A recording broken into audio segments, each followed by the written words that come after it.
Hi guys, John Campea, senior editor of the movie blog. I just got back from seeing Crank 2, and this is my quick review. Now, most of you already know that I really love Crank. It's just one of those fun, over-the-top, insane, doesn't even try to make a lot of common sense movies. That's just out to give you a good time at the theater.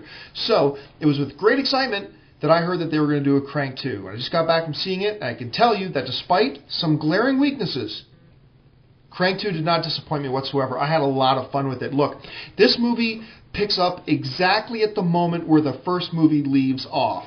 And, the director has promised us that before, and it does not disappoint. It picks right up at the moment that the first one ends, and the movie starts with its foot to the floor on the insanity and the action, and it just doesn't stop till the very end of the movie. And on that level, it's just a lot of fun. It's a really cool. Haim is in this movie. Of course, we reported a long time ago that Haim was going to be in this film, and I was worried it might be cheesy having him there, but you know what? It really actually kind of worked having him there, and I thought he did a really good job. Bai Ling is also another presence in the film that I thought was going to be more of a drag on the film and take away from it. But she's actually quite funny in the movie, and I was glad to see him there.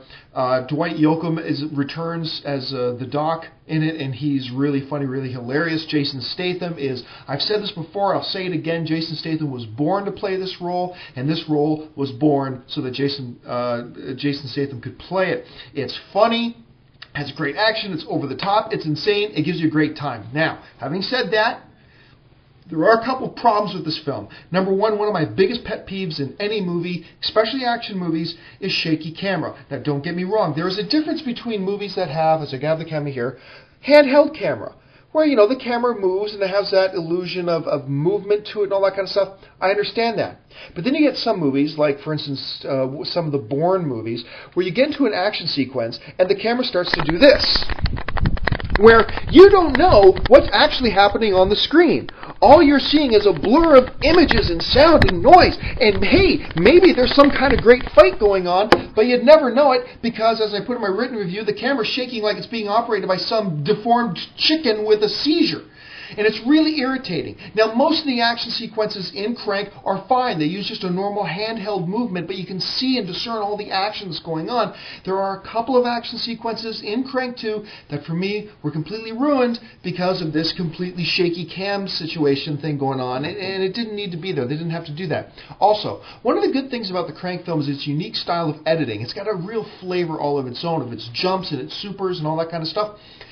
I found in Crank 2 there were a couple of points in the film that it was just overdone, and for me kind of distracted me, pulled me out of it. Also, there was an entire sequence in the film where they kind of flash back in a way to Chev Chelios' childhood, and I could see how maybe in the writing room it seemed like a good idea, but for me the scene was useless, it wasn't funny, it was a complete waste of time on screen, it didn't need to be there, it should have been chopped out in the editing room.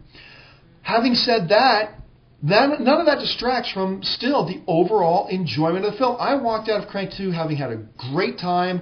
My IQ did not go up 1 point watching this movie, but I had fun, and it was funny, and I came out of the theater grinning. And just overall, for me personally, it was a great time. Overall, I give Crank 2 a 7.5 out of 10. It's not for everybody, but if it's your kind of film, I think you're really going to enjoy it. For the movie blog, I'm John Campea.